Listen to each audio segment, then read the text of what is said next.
اللہ تعالیٰ نے فرمایا ولولا ان یکون الناس امۃ واحدہ، اگر اللہ چاہتے تو ایک ہی امت ہوتی.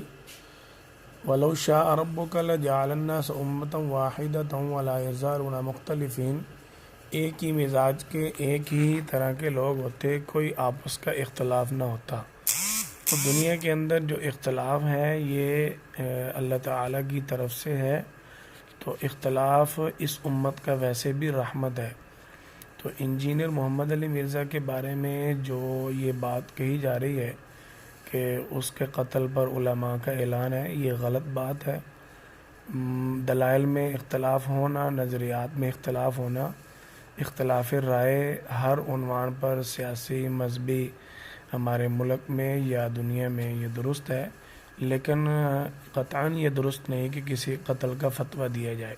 جزاک اللہ.